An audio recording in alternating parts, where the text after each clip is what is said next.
অনেকের এরকম ভাবধারা হয় ভক্তিতে এলে অনেক সময়, হ্যাঁ কি আছে, কার চুল, শরীরটাই তো আমার নয়, সেদিন চলে যাবে সব।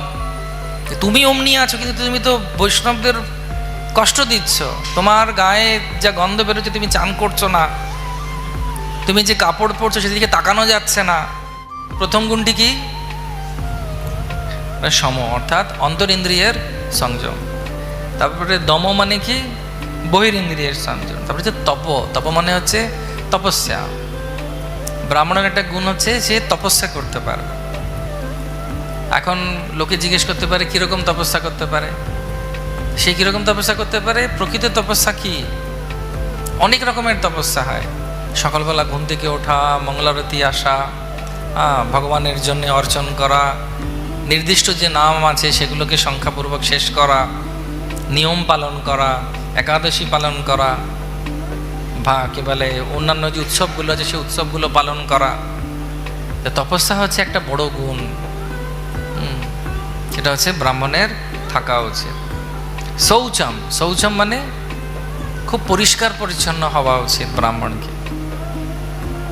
আমি অনেক সময় দেখি অনেকের অনেক বড় বড় নখ, সবাই দেখছে নিজের নখটা কত বড় হয়েছে।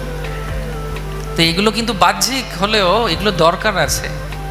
যে ব্রাহ্মণ হবে তার পৈতে চকচক করবে, কণ্ঠি চকচক করবে,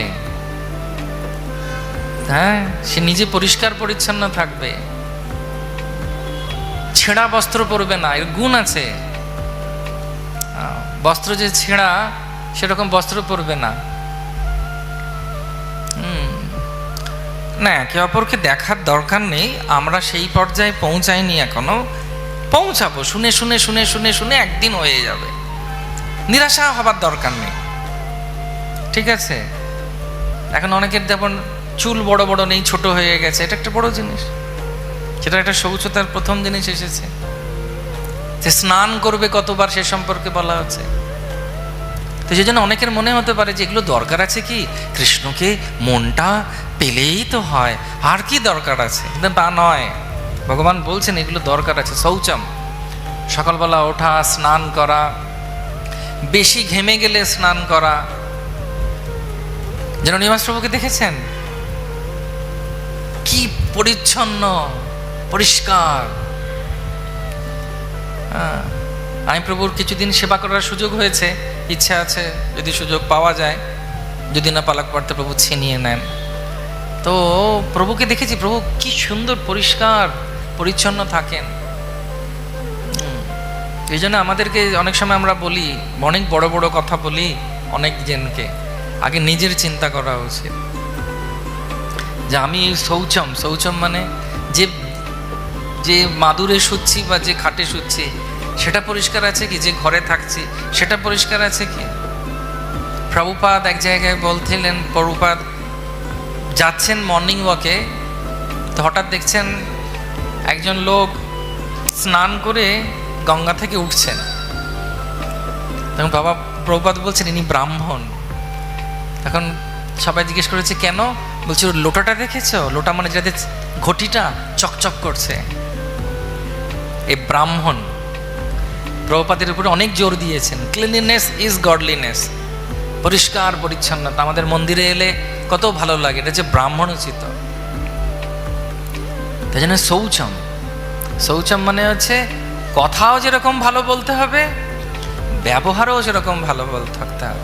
অনেকের এরকম ভাবধারা হয় ভক্তিতে এলে অনেক সময়, হ্যাঁ কি আছে, কার চুল, শরীরটাই তো আমার নয়, সেদিন চলে যাবে সব। তুমি অমনি আছো, কিন্তু তুমি তো বৈষ্ণবদের কষ্ট দিচ্ছ। তোমার গায়ে যা গন্ধ বেরোচ্ছে, তুমি চান করছো না, তুমি যে কাপড় পরছো সেদিকে তাকানো যাচ্ছে না, তাহলে তুমি বলছো কিভাবে ব্রাহ্মণ হবে? তাই জন্য ওই যুক্তিটা সম্পূর্ণরূপে খারিজ করতে হবে। যেরকম যা ইচ্ছে করলাম, ফাটা জামা পরে বৈরাগ্য, কিচ্ছু নেই, শরীরটা তো একটা কিচ্ছু না, বললে হবে না। মনটাই সব না, মন তখন পবিত্র হবে যখন বাহ্যিকভাবেও আমরা পবিত্র হব। এই যে বস্ত্র, ভালো নতুন বস্ত্র রোজ পরতে কেউ বলছে না, কিন্তু যদি পরিষ্কার পরিচ্ছন্ন বস্ত্র কেউ পরে, সেটা হচ্ছে শৌচতার্ঘ্য। তাহলে কটা গুণ হলো ব্রাহ্মণের? কে কে বলতে পারবে? সম, দম, তপ, শৌচ।